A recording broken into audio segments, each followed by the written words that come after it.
As we've seen over the last couple weeks, there are several techniques for doing integration, and yet it remains much more complicated than differentiation was. There's even techniques that we have not even talked about, mostly relying on various tricks of algebra or substitution to do something kind of unexpected, or using the trigonometric functions that we haven't talked about in this class. It's kind of outside the scope of this class. But because even mathematicians don't always want to have to go through every single technique every time we're confronted with an integral, it is very common to have tables of various integrals. Our book has one as well. It's in Appendix C. I guess technically it's Appendix C.1, which is kind of a weird thing to say. It's on pages A41 to A44. A here for appendix. Now I have a PDF copy of a previous edition of the book. In this copy, it's actually Appendix B, but it'll look very similar to what we have here, where we have, well, this starts off with the differentiation formulas, but then it gets into integration. We have formulas for, like our basic ones for our power rule, but then it has a bunch of other ones. They've done their best to kind of organize them into groups. Here they have forms that involve a plus bu, where a and b are constants that don't depend on u. Here we have square roots of a plus bu, or squares and things like that. It even gets into things like e to the u. Here's our formula for e to the u, and other things that are based off of it, and natural log, and it even brings up the sines and cosines from trigonometry, because the book technically has another chapter after this one where it starts talking about trigonometry. But we're not going to be talking about that in this particular course. So lots of various formulas. You might notice that there are some formulas, let's find one here, like maybe 38, where we're given an expression that has some parameter in, some exponent here in, and using the formula, it gives you another integral after you've used the formula. So notice here that the n here got changed to an n minus 1. It's reduced that power of n by 1.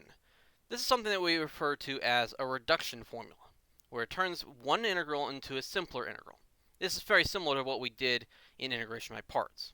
In fact, to prove this particular formula, formula 38 right here, we would probably use integration by parts. And that's why we got an integral over here. Now this table is definitely worth looking over, looking at what some of the possibilities, but I would definitely not suggest trying to memorize it. I do not have most of these formulas memorized. But these are very useful things in order to do a lot of different integrals.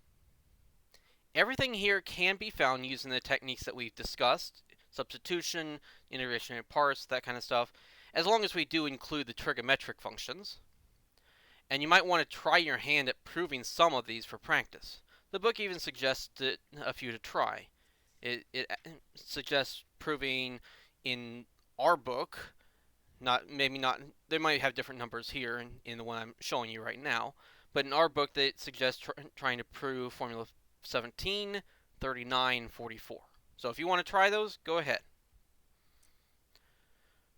And obviously this is not something I can test you on, or I'd have to give you this full table of integrals on the final. But in the real world, if you're doing applications, you probably want to you probably want to be able to use a table. Don't be afraid to look things up in a table. It'll save you a lot of headache on some of these more complicated integrals. Like how do you go from this 1 over u times the square root of a plus bu, how do you suddenly come up with a logarithm of this more complicated form? That's not obvious. And even with the substitution, it might not be obvious. So don't be afraid to look these up when you're actually doing applications of integrals. I'm just going to work our way through a few of them, a few possibilities of what you might encounter when you're actually doing integration using these tables. So let's start with problem 11. We want to integrate 1 over x times the square root of x squared plus 49 dx. Now this would be a tricky one to do by hand. In fact, if I were to do it myself, I would try to use something called trigonometric substitution. So it's a substitution trick that uses trigonometric functions, even though there aren't any trig functions in here initially. It turns out that can be useful. Since we don't have the trig functions to work with, we're not going to really be able to do that, and I'm not entirely sure if we can do this one easily without that, but we can look in our integration tables. So looking here, I found integral number 28. Notice that here I specifically, because they have these in categories, I look for a category that for integrals involving the square root of u squared plus or minus a squared. Specifically, we have a u squared plus a squared. And so I found one that looks very similar to what we have. Note that the a in this case is going to be 7 because we had x squared plus 49. So a squared has to be 49 and a is 7. And they wrote these integrals in terms of u, just in case we need to make some sort of substitution first. In our case, we can just go ahead and use the formula right away using just u equals x. Just replace u with x, and we're good to go. So we just take this formula, and we go ahead and write it out. So just using our formula, we started with negative 1 over a, but a here is 49. So we have negative 1 over 7. Then we take the natural logarithm of an absolute value of this more complicated thing. Natural logarithm of the absolute value of a, which is 7, plus the square root of u squared, which is x squared, plus a squared, which is, again, 49. And then we divide by x. And then we could still put our plus c at the end. So we were able to find a formula that worked exactly for what we wanted. And we're just able to fill things in. Next problem, let's look at problem 23. Here we have the integral of the square root of 3 plus x squared. Again, this is a tricky integral because, well, mostly because there's no sense in me picking integrals for examples that we could do easily without the table. So in this case, we are still working with something that has the form of the square root of u squared plus a squared. Notice that here the x is at the back, but there's nothing stopping us from just swapping the order. We can treat this as x squared plus 3. And this a squared, well, if a squared is equal to 3, then a, of course, has to be the square root of 3. You don't have to worry about plus or minuses here. So sometimes it may not be entirely obvious what form that we're working with, but we kind of have to think things through. Notice that when we look at our table, there's actually 3 different types. We have a square root of u squared plus a squared. We have a square root of u squared minus a squared. The square there kind of is getting rid of the negative, and so we have to treat u squared minus a squared as slightly different from u squared plus a squared. There are some techniques where that minus sign is actually quite significant, and it actually changes that technique in a pretty significant way. But then we also have the square root of a squared minus u squared, where there's a negative on the variable part. This one also has different techniques that might have to be used. So we want to distinguish those 3 types. But we're in the case where we have a square root of u squared plus a squared, where that a squared is equal to 3. Now notice that what we're looking for is just encapsulated in integral number 23. We have the square root of x squared plus 3. Of course, this actually this formula works for both plus or minus. So in our particular case, we're going to take the plus sign. That means here we're going to choose the plus sign, here we're going to choose the plus sign, and here we're going to choose the plus sign. There are some, like in integral number 29, where it has a plus or minus here, but then in the middle we have a minus or plus. that means if we have a plus sign here, we'd have plus, minus, and plus. Whereas if we have a minus sign here, we have a minus, plus, minus. So just a little note on notation there. But we're going to be following 23, and we're going to use plus signs for everything. This starts off with 1/2. Then we have x times the square root of x squared plus 3, and so on and so forth. So let's actually start writing that out. So we have 1/2. We end up with an x times the square root of, well, x squared plus 3, or I'll write it the same order that they have it here. We have 3 plus x squared. Then we have a plus 3. Well, this, remember, a is square root of 3, so a squared is just 3. So actually, we don't need, so we don't end up with any square roots of 3 in our final formula. I'm going to write this down here. Plus 3 times the natural logarithm of the absolute value of x plus the square root of 3 plus x squared. Notice the 1/2 applies to both of them. I would probably just put the 1/2 here and then make this a 3/2 in front of here, but that's what we have. Just following the format that they have. But that is, you could say, the antiderivative of the square root of 3 plus x squared. Notice here, this wasn't something that came from just a simple substitution. We couldn't just let u equal 3 plus x squared and end up just having to integrate the square root of something. We end up having a logarithm involved. And it's not obvious necessarily where that came from.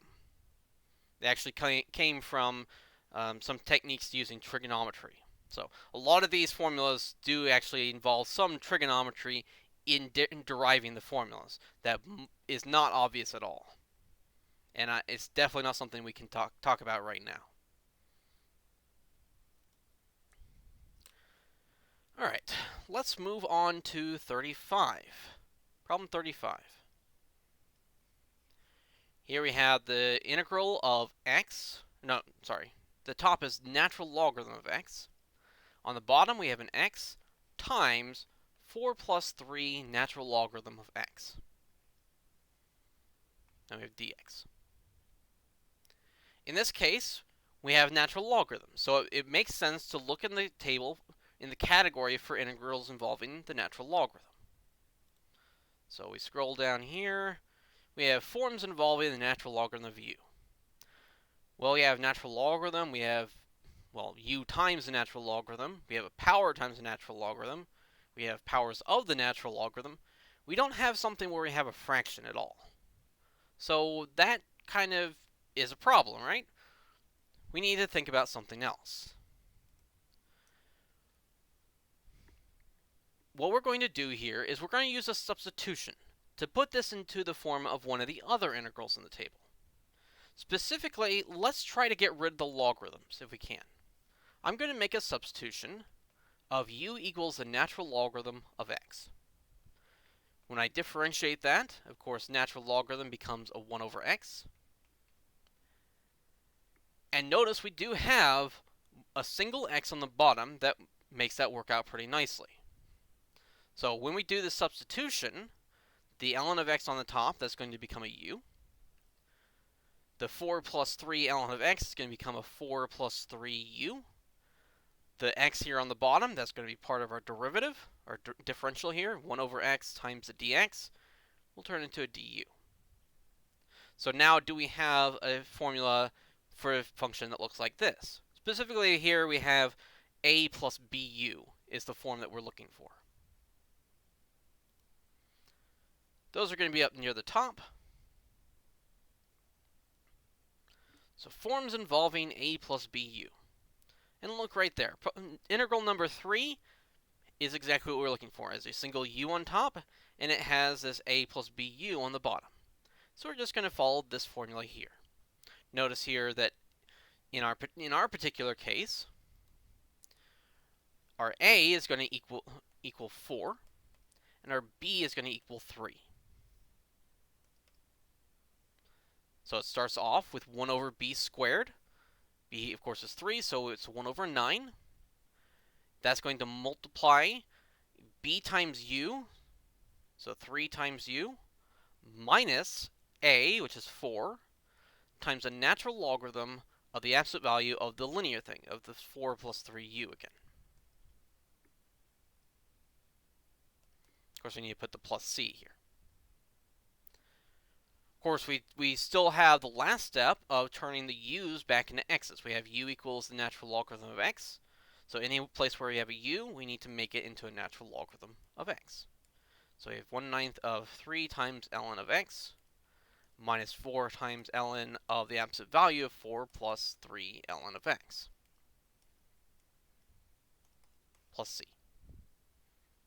So point here being is that not all the formulas, let me put it this way. Not every function is in the table. There's definitely functions that are not in the table that we kind of have to come up with a way to put them into the form of the table. And a lot of times that's just going to be some sort of substitution. Now there are some omissions as well. For instance, if we get down to say square root of a squared minus u squared, notice that they have 1 over u times the square root of a squared minus u squared, but they don't have just 1 over the square root of a squared minus u squared without that u. The reason being there is that in order to even write down the formula, we'd have to have some trigonometry in it. So if there is something missing from this table and you can't find a way to do a substitution to put it into the form of a different integral that's in the table, it may just be something that we don't have the tools to work with yet. I'm sorry to say that's just the truth. There's no way of doing the integral 33 without the u without having some trigonometry involved. Of course, I'm not going to give you a problem that's going to be that way. I'm only going to be giving you problems so that you can find them from the table. But just in case you run into integrals out in the real world somewhere. Let's do one last example. Let's do problem 36. Here we have the integral of the natural logarithm of x, but cubed. Notice the cube is on the full natural logarithm of x. This is not natural logarithm of x cubed. It is the cube of the natural logarithm of x.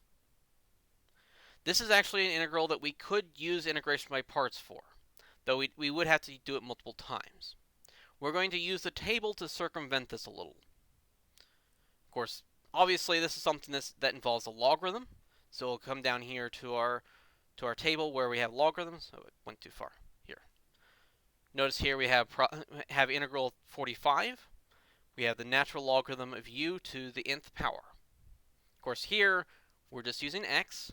We don't need to do any substitution to put it as a u, and the n is 3. It's cubed. So we just go ahead and follow this formula. But notice that our formula is just going to reduce our 3 to 2. It's not going to get rid of the integral right away. But let's go ahead and write that down. So our first step is use what we call a reduction formula. It started off with x times the natural logarithm of x to the same power of 3 minus the power, so we have a 3 here, times the integral of the natural logarithm of 1 less. Now we could use that reduction formula again. Use that on the ln of x squared. We reduced that 2 down to a 1. But they kind of gave us the 1 for the square already. Integral 44 actually will deal with the square. There's nothing stopping us from actually going down to 1. Then we could use integral number 41. But since they gave us the square, we might as well use it. We'll go ahead and replace that integral with this formula here.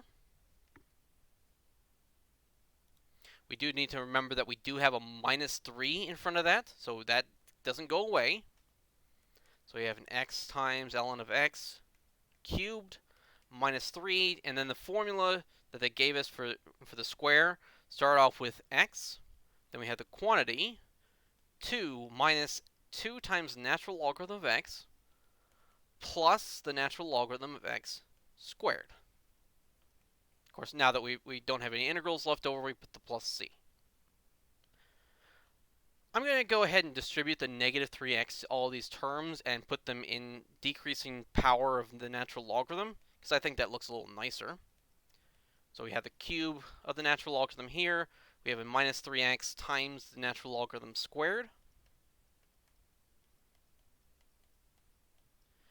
Then we have minus 3x times negative 2 natural logarithm, so actually a plus 6x times the natural logarithm of x.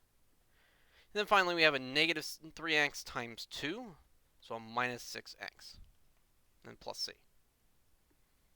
And I think that one looks the best. I mean, I guess if you really wanted to, you could factor out the x from all these. All these have an x in them, and then the rest would just be a polynomial in terms of the natural logarithm. But this gets rid of as many parentheses or brackets as we can. So I kind of like that one.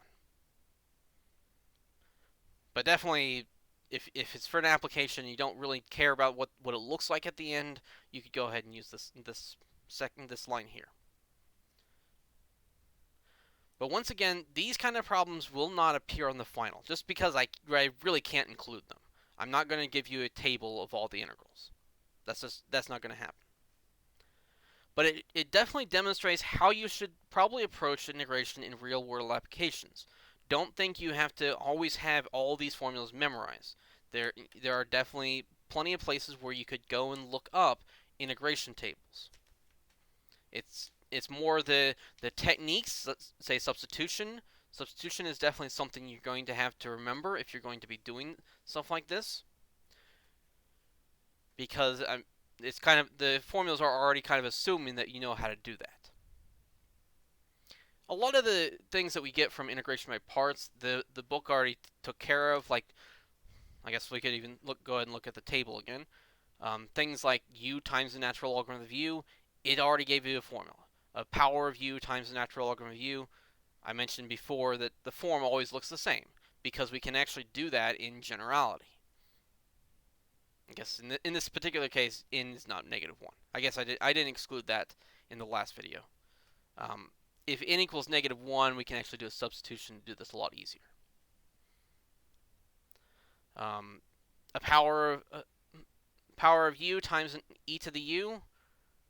I guess in this particular case, they're assuming e to the u, that could be e to the ax. If we have a number times x, we could do a substitution, stuff like that. We'd have to take that into account if we were going to use the formula. But all those kind of things are important here. Being able to do a substitution is important. Doing integration of parts, maybe not as much if we have a table available. But definitely, a lot of these formulas wouldn't exist at all if we didn't have that integration by parts to work with. Alright, but that's all I'm going to talk about in this section. Just be aware of how you can actually approach integration. In the next and last section that we're going to cover, we're going to go back to some of the stuff that we dealt with the midpoint rule, except this time we're going to look at a couple other ways of approximating integrals for when this table of integrals doesn't cut it. When there's definitely, like I said, there's definitely some functions that are not even on this table, and we want to be able to deal with those too. So you see, guys, in that last video.